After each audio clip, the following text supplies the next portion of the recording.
జగన్మోహన్ రెడ్డి నర్సీపట్నం పోవాలంట, medical college చూడాలంట. ఏం చూస్తావు? నీ టైంలో నువ్వు పే చేసింది ఎంత? 10,70,00,000. ప్రాజెక్ట్ కాస్ట్ ఎంత? 500 కోట్లు, 50 చిల్లర ఎకరాలు.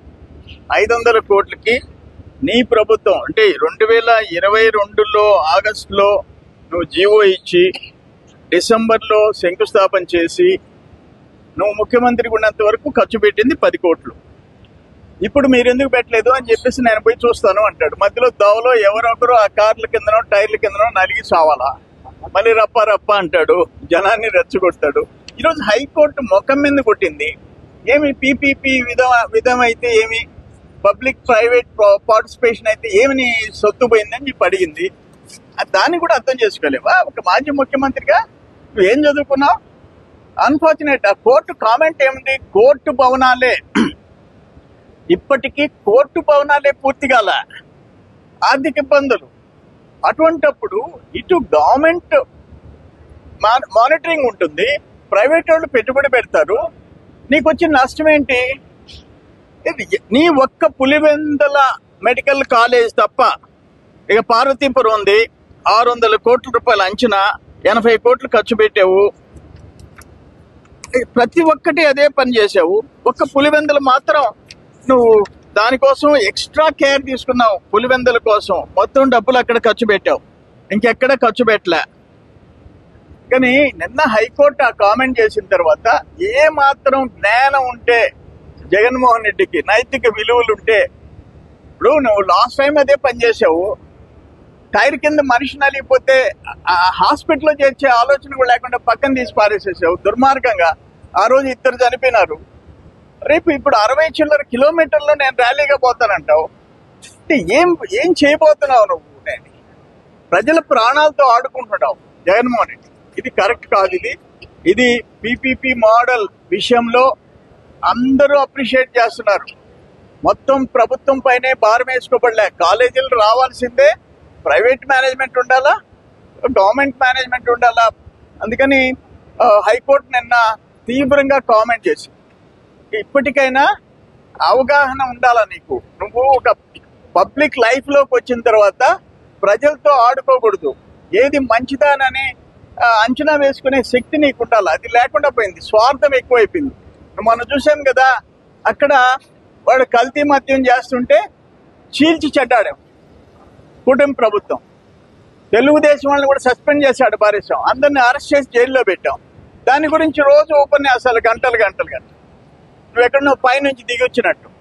రాష్ట్రంలో, దేశంలో, ఈ రాష్ట్రంలో 3,500 కోట్లు కల్తీ మద్యం స్కామ్ జరిగితే ఇంక దేశంలో ఇంకెక్కడ జరగలే.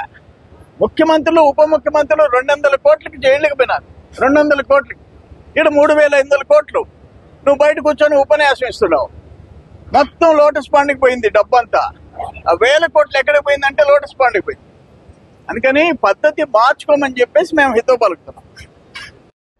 ప్రభుత్వం దగ్గర నిధులు లేనప్పుడు పీపీపీ విధానంలో మెడికల్ కాలేజీ నిర్మిస్తే తప్పేంటి? మీకు వచ్చిన బాధ ఏంటి? స్పష్టంగా హైకోర్టు చెప్తా ఉంది. అయినా కూడా సిగ్గుమాలిన వ్యక్తి జగన్మోహన్ రెడ్డి విశాఖపట్నం, నర్సీపట్నం ప్రాంతాల్లో పర్యటనకని బయలుదేరాడు. ఏం చేయడానికి అక్కడ బయలుదేరాడు? అక్కడ అలజడులు, అరాచకం సృష్టించడానికి ఒక పథకం ప్రకారం బయలుదేరుతున్నట్టు కనపడతా ఉంది. ఎవరిని రెచ్చగొట్టడానికి? అసలు నీకు ఏమాత్రం సిగ్గు లజ్జా ఉందా? మెడికల్ కాలేజీలు, వైద్య విద్య గురించి, మెడికల్ సదుపాయాల గురించి నువ్వు మాట్లాడుతూ ఉన్నావు. కరోనా వచ్చి వేలాది మంది చనిపోతే, లక్షలాది మంది హాస్పిటల్ పాలైతే వాళ్ల బాగోగులు చూసే డాక్టర్లు ఆ రోజు మాస్కులు అడిగితే మాస్కులు ఇవ్వకుండా, మాస్కులు అడిగి నిలదీసినటువంటి డాక్టర్ సుధాకర్ని పిచ్చివాడిని చేసి నడి రోడ్డు మీద కొట్టి అరెస్టులు చేసి అతను చంపేసినటువంటి ఆనాటి ప్రభుత్వం జగన్మోహన్ రెడ్డిది. ఇటువంటి జగన్మోహన్ రెడ్డి సిగ్గు లేకుండా విశాఖపట్నం బయలుదేరిపోతా ఉన్నాడు. నర్సీపట్నంలో మెడికల్ కాలేజీ, నిర్మాణం చేసిన మెడికల్ కాలేజీ ఏదో చూస్తాడంట. ఏం చూస్తావు? ఏముంది అక్కడ? నువ్వేమి నిర్మాణం చేశావు? మొదలుపెట్టావు, కొన్ని పునాదులు కూడా లేవు. ఏం ఖర్చు పెట్టావు? ఈ రోజు ప్రభుత్వం, చంద్రబాబు నాయుడు గారి నాయకత్వంలో కూటమి ప్రభుత్వం పేదవాడికి విద్యని వైద్యాన్ని కారు చౌకగా అందించాలని, అదేవిధంగా ఫ్రీగా సీట్లు పెంచాలని, ఇవాళ ఇప్పటికిప్పుడు నిర్మాణం చేయడానికి నిధులు సరిపాను లేవు కాబట్టి ఈరోజు పీపీపీ మోడ్లో ఇస్తే ఖచ్చితంగా వేగవంతంగా అవి మెడికల్ కాలేజీ నిర్మాణం పూర్తయిద్దని చెప్పి పేదవాడిని దృష్టిలో పెట్టుకొని చేస్తున్నటువంటి కార్యక్రమాన్ని దీన్ని అడ్డుపట్టడం కోసం రోడ్లప్పుడు బయలుదేరాడు జగన్మోహన్ రెడ్డి సిగ్గు లేకుండా. సిగ్గుమాల రాజకీయాలు మానుకో జగన్మోహన్ రెడ్డి. 11 సీట్లు ఇచ్చారు, సిగ్గు లేదా నీకు? వైనాట్ 175 నువ్వు మాట్లాడి వెకసక్కాలుగా తలబిరుసుగా నువ్వు ఏదైతే మాట్లాడావో ప్రజలు నీకు సిగ్గు లేకుండా నువ్వు ప్రతిపక్షానికి కూడా పనికిరావని 11 సీట్లు పరిమితం చేశారు. నువ్వెందుకు రోడ్లప్పుడు పోయి అనవసరంగా ప్రశాంతంగా సాగుతున్న పరిపాలన, అభివృద్ధి, సంక్షేమం అన్నింటినీ చెడగొట్టడానికి ఏదో ఒక విధంగా అలజడి సృష్టించాలి, ఆందోళన మొదలుపెట్టాలి, ఈ రాష్ట్రంలో అల్లకల్లోలం చేయాలి ప్రజల జీవితాల్ని అని కంకణం కట్టుకొని పనిచేస్తున్నట్టు కనపడతా ఉంది. ఇప్పటికైనా బుద్ధి తెచ్చుకొని నీ పర్యటన మానుకో. ప్రజలు ఎవరు రెచ్చిపోవడానికి, నువ్వు రెచ్చిపోవడానికి సిద్ధంగా లేరు. ఇంకా నిన్ను తరిగి కొట్టే రోజులు మాత్రం దగ్గర ఉన్నాయి. ఈ మాత్రం కూడా ప్రజల్లో తిరగని కూడా తరిగి కొడతారు, గుర్తుపెట్టుకో.